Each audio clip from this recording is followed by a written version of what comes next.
I have been following the World War II clothing rationing scheme for just over a year now. And so with the 1st of June, the coupons reset. And so I thought I would share with you the things I've learned from doing this for over a year. So if you're not familiar with how the clothing rationing system works, I won't go over it in too much detail in this video. I recommend you go and watch my original video about this. But essentially, in World War II, when fabric and labour was in short supply, the government came up with a way of rationing what people could buy by allocating everybody a set number of coupons for a year and then assigning various items of clothing a coupon value. So that if you bought new shoes, you had to hand over the number of coupons that it cost for new shoes. You still had to pay full price for whatever you were buying, and there was some leeway to this. There was also a lot of fraud, but this was generally about fairness. It was making sure that everybody could access what they needed. And with the impending climate crisis, that is one of the questions that has been on my mind as somebody that's interested in slow fashion and sustainable fashion. What can be considered a fair or ethical amount of clothing consumption in an emergency? Now, I've been part of the slow fashion community for a very long time, probably pushing 10 years at this point, well over 10 years actually.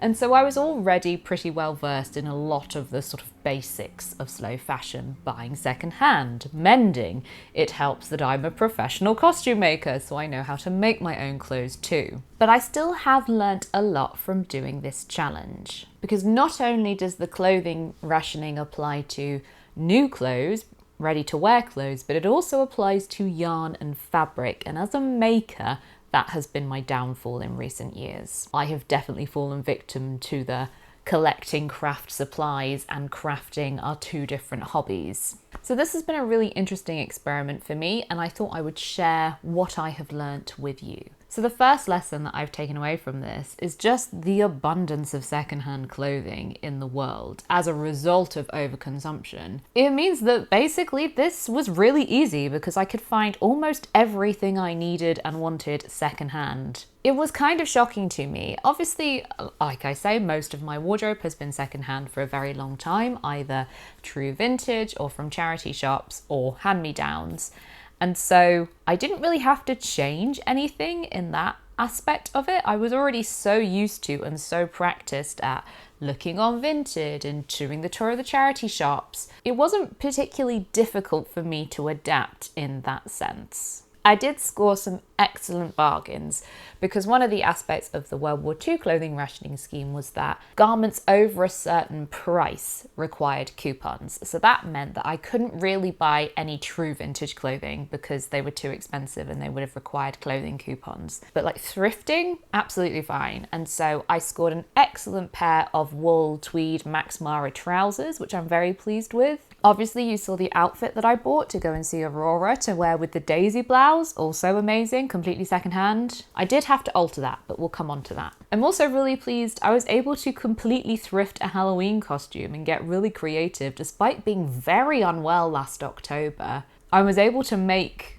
a quite acceptable sort of Queen of the Night costume out of 2 prom dresses that I got for about $5 each on Vinted. I also went to a wedding and I didn't have to buy anything new for the wedding. I bought a little wrap thing, but I wore a dress I already owned and shoes I already owned, and it was fine. And that dress came from a charity shop anyway. So that aspect of it wasn't very difficult for me, but I appreciate that not everybody has 10, pushing 20 years experience of thrifting or shopping secondhand to rely on when it comes to a challenge like this. So what have I taken away from this? It's just the abundance of secondhand clothing. It's really shocking, but it also has made me realize the importance of shopping secondhand. And I think sometimes when you've been doing something for a long time and it's become second nature, you lose touch with that. But yes, shopping secondhand does make a difference because not only are we preventing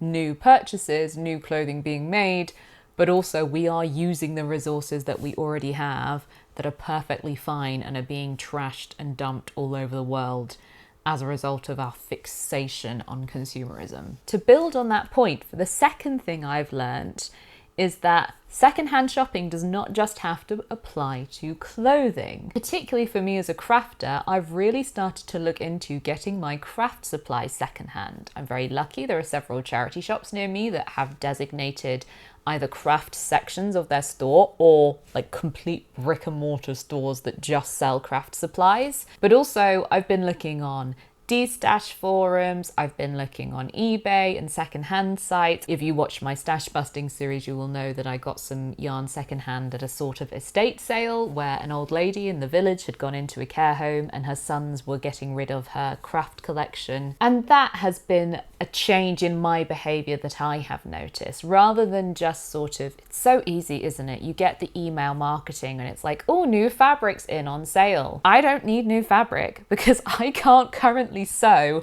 at a rate to use the fabric I currently have. So I don't need to buy new fabric, but it's that new shiny thing. And occasionally we do all need a little bit of retail therapy of some novelty in our life. I can get that fixed for my craft supplies secondhand, just like I can for clothing. And I can actually get creative with my craft supplies and use secondhand clothing for fabric or unravel sweaters for yarn. Haven't quite gotten there yet, but that's one of the things I would like to try this year. I only have one major regret this year in terms of things that I bought that cost coupons, and I don't know why I did this. It was so stupid of me. But I bought a whole load of Christmas fat quarters.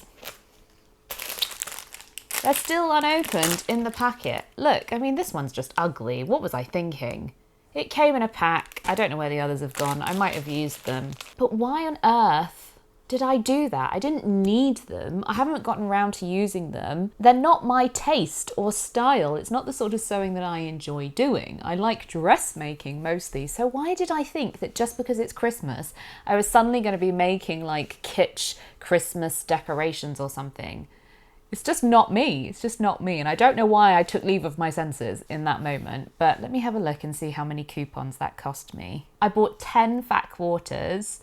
That's 5.825 coupons. Oh, that's shocking. That's really bad. That's like, that's the only real regret I have from this past year. I didn't end up spending all my coupons, so it turned out all right, but what a waste. I'm probably going to end up donating these. But again, that comes back to the lesson I've learned in terms of my clothing. I've become very good at identifying styles I like to wear, brands I like to wear, clothing that fits my life now. I've had to be quite realistic about that in terms of I'm a wheelchair user now, I have a dog now. So, you know, beautiful, uncomfortable, fragile, true vintage dresses aren't just not right for me anymore. And yes, that's kind of sad, but I don't buy that sort of dress anymore because I know I'm not going to wear it.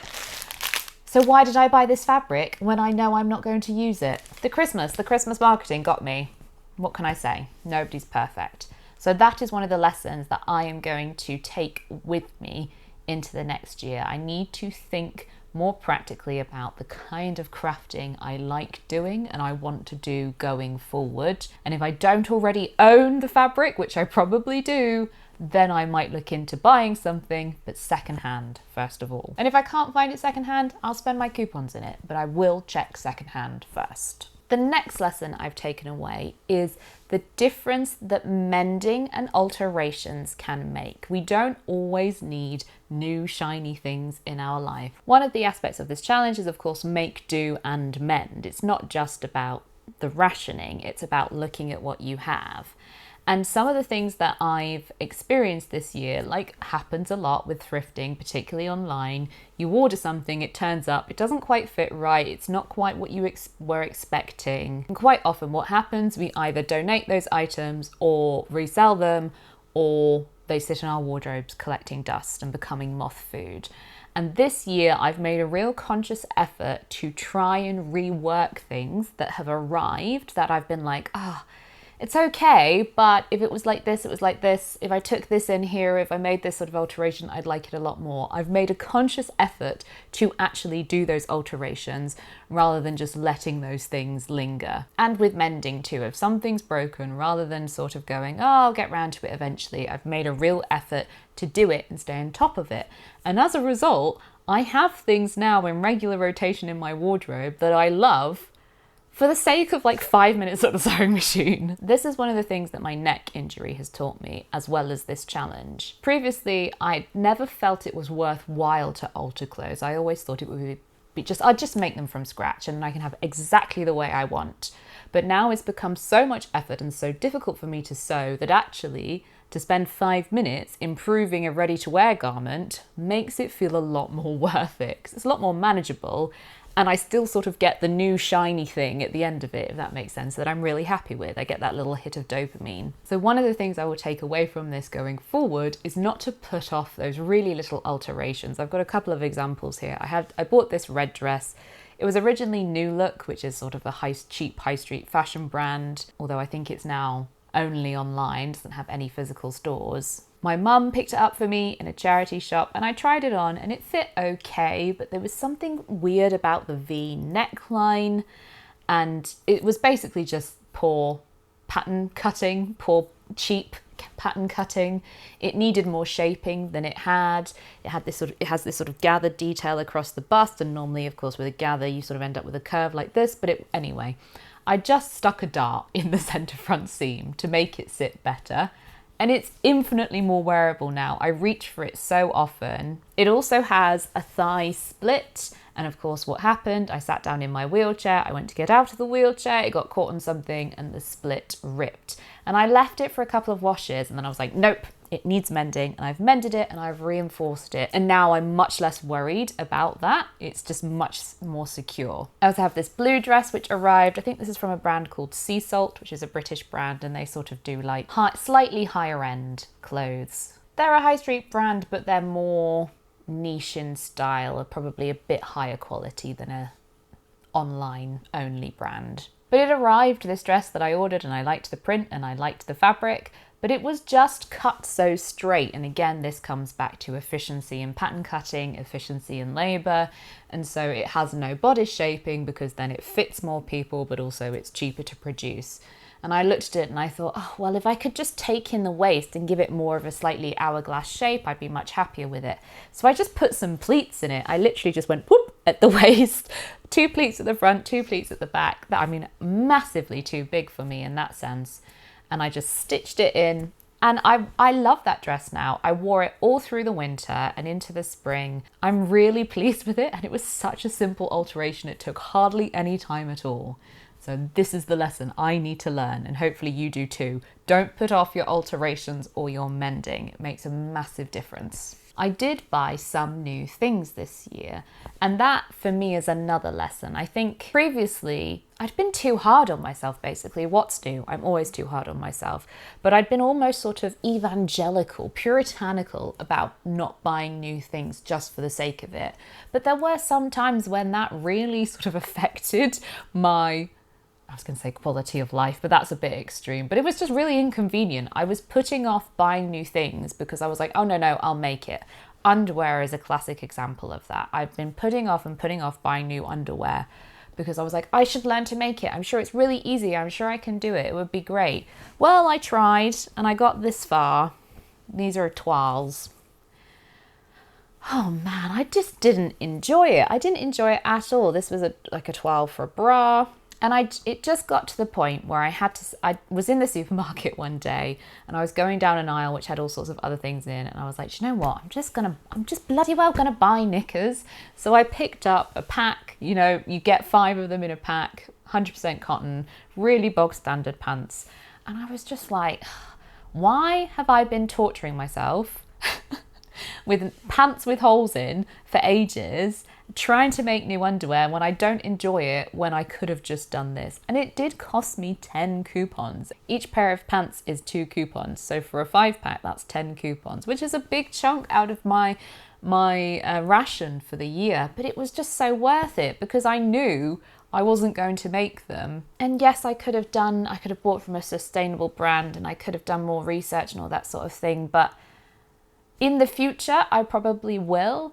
But in that moment, I just needed new underwear and I had to buy it. The other thing I bought new was a t-shirt. As you know, I volunteer with my local community theatre and I wanted a branded t-shirt for my theatre company to help promote the show, and it was a fundraiser as well, and I was just like, do you know what, I'm just going to buy a t-shirt. And it's the sort of thing I would never normally have done that. I would have deliberately said no as a principle because I don't buy new clothing because of the environment. But do you know what, I let myself off. I just got over myself basically and was like, just buy a t-shirt, Claude, it'll be fine. You know, it wasn't just any old t-shirt. It was this thing that I really wanted, that really meant something to me, that has sentimental value. So I felt I can justify it. And I'm really glad I did, because, you know, it was really great when I was there with the team and we were all in matching t-shirts and I felt part of something, you know, and I think clothing can do that. It can make you have a sense of community. So for the sake of, I think it was 4 coupons for the t-shirt. Yeah, 4 coupons. Absolutely worth it. Absolutely. So that's another lesson that I've learned from this experience, where like I don't need to beat myself up if I do end up buying new clothing, even if it's cheap from the supermarket, fast fashion. Is that ideal? No. Would I like to do better in the future? Yes, but sometimes it happens, and it doesn't mean that I'm a bad person or a bad environmentalist. What is important is that I am consistently aware of this and I'm consistently trying to do better. So those are the lessons I have learnt. You might be interested to know the breakdown of the coupons I actually spent. So I spent 42 coupons in total this year. So that's 24 left over out of my ration of 66, which I think is pretty good going, to have 24 coupons left over at the end of the year, because they don't roll over. What I should have done in like May coming up to June 1st is buy more stuff, but then again, that's sort of not the point of this either. But if I needed something, I should have bought it in May, I suppose, is what I'm saying. About 15 coupons of that was just yarn. So I bought the pink acrylic yarn to put the trim on that Victorian Spencer that I made, and then I turned that into the tea cozy. I've still got a little bit left, so we'll see. That was 1.75 coupons. Then, of course, I had the yarn for the Christmas jumper that I bought, and I spent 10.66 coupons on that. It's all weird decimals because of the original coupons were allocated per ounce, and of course, metric system. Anyway.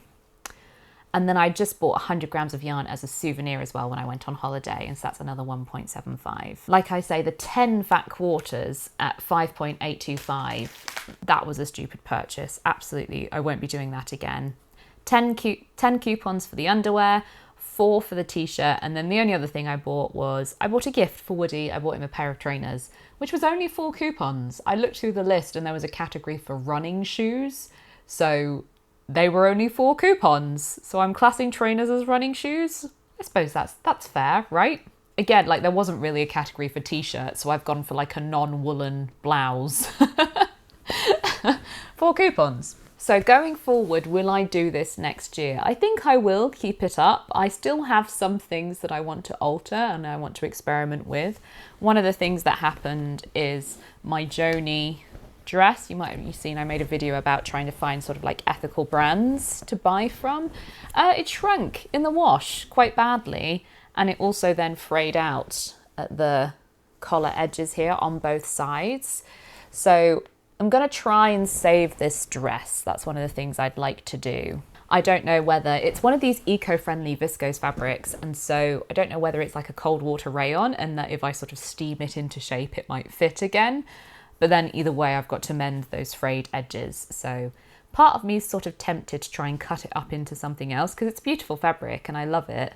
I did really love that dress though, so I'm going to try and save that.